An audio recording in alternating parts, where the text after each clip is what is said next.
This flight from Craig Field will take us over the Barrier Island complex from Fernandina Beach to Crescent Beach. It will focus on the development of the area and how tenuous this narrow strip of land appears to be when viewed from above. The islands are separated from the mainland by the lagoons and the salt marshes that you'll see in the flight. We're approaching the entrance of the St. Johns River into the ocean, and we'll be observing here Huguenot Park that has accumulated over the last few years from sand that has moved from north to south along our coastline.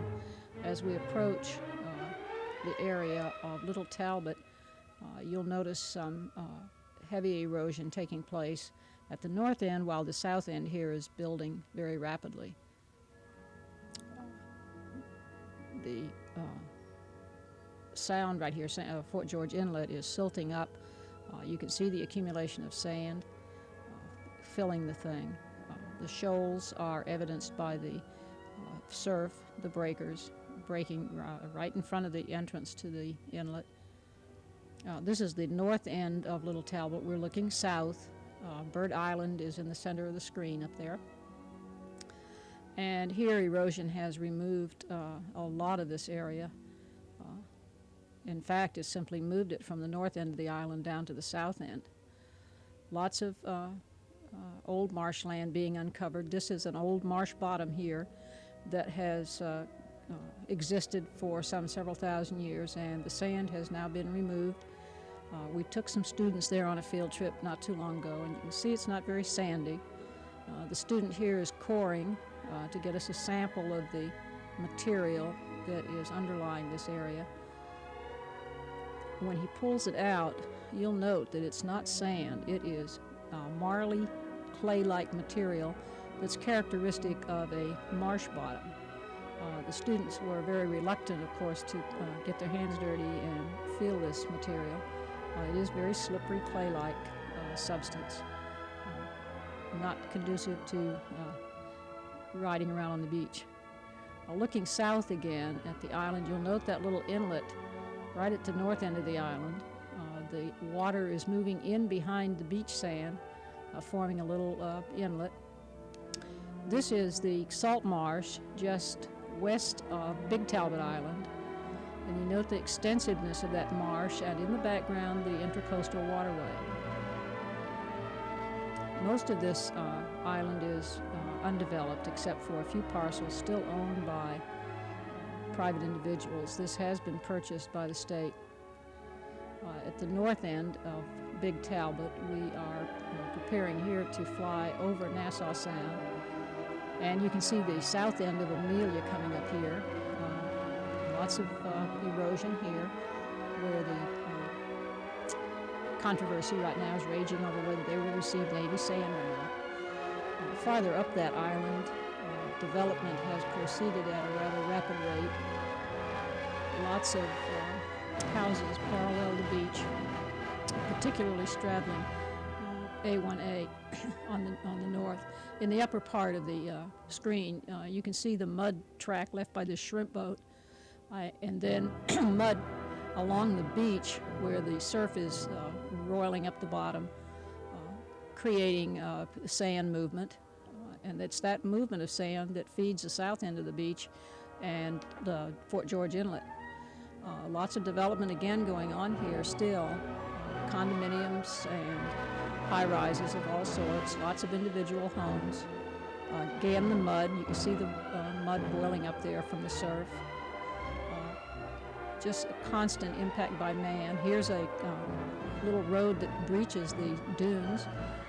Here's the jetties at Fernandina Beach that extend quite a distance out into the Atlantic Ocean, much farther than our own St. Johns River jetties. And they continually impact. They trap the sand at the north end. You can see a faint exposure of that sand in the top left of your picture. Here are the St. Johns River jetties, and you can note looking north towards Talbot Island that the sand buildup north of this jetty.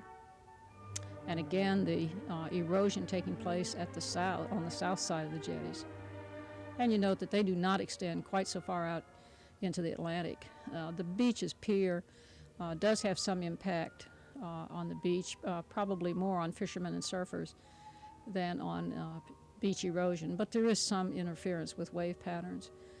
You see again the development, all of the condominiums, motels, high-rises, and what have you, stretching along the First Street, the beach strand line. In this, compare the development in this shot right here with the wooded area next to it, and with the area below known as Guana Lake that will be coming up shortly. And note the tenuousness of the little strip of land again. Up in the top of your screen is an old meander loop from the San Pablo River that was straightened out by the engineers as they built the Intracoastal Waterway. Again, there's not much distance between Guana Lake and the open ocean, and not much distance and not much elevation between Guana Lake and the Intracoastal Waterway. Washovers quite possible in this area. Again, the houses here stretch all along south along the route A1A. This is the dam that maintains the freshness of the upper portion of Guana Lake, retards the movement of salt water up into the northern half. Again, look how close the Intracoastal comes to the open ocean. These are the jetties at Volano. And again, you can see the build-up at the north side of the jetties with the sea eroding south again. And man has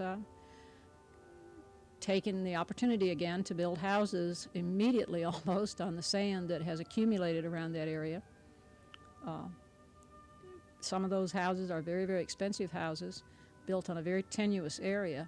This is a washover just south of that where the sea has already encroached on the land, and just up in the upper left-hand corner of your picture, it has already taken old portions or portions of old A1A, and it has had to be moved over to its present location.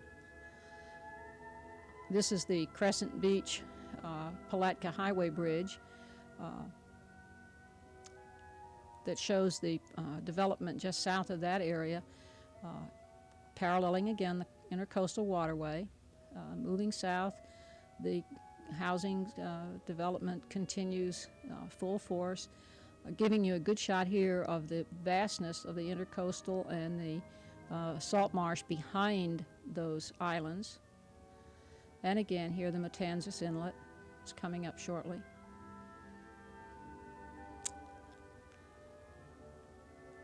And here, something that we just stumbled on, this is a freshwater spring off the coast at Crescent Beach.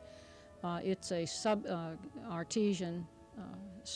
artesian spring that is equal in magnitude of, roughly to Silver Springs, releasing that water from our aquifer on a permanent basis. It'll never get back in any of our lifetimes. The boil is tremendous when viewed from above. We return to the St. Augustine area once again after the New Year's storm.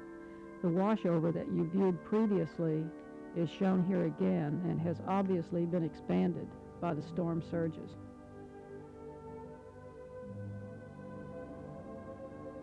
The second area we revisited was Volano Beach's North Jetty area, and we can see the houses that were endangered by the same storm surge.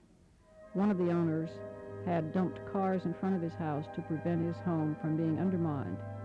If you examine this area carefully, these three or four houses have been built in a totally undefensible area, and those cars are a very temporary and insignificant line of defense against the Atlantic Ocean. 446, passages and maybe 86, ahead and slightly to the left, departing southbound. Roger, contact. 46, that's Pat, we're 424, guard helicopter heading to you right, is inbound for left base. Heading on the ground, point out. Pat 446, number 3, call us about a mile and a half east on left base. 446, number 3, we have the traffic.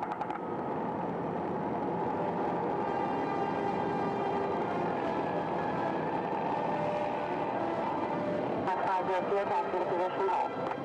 5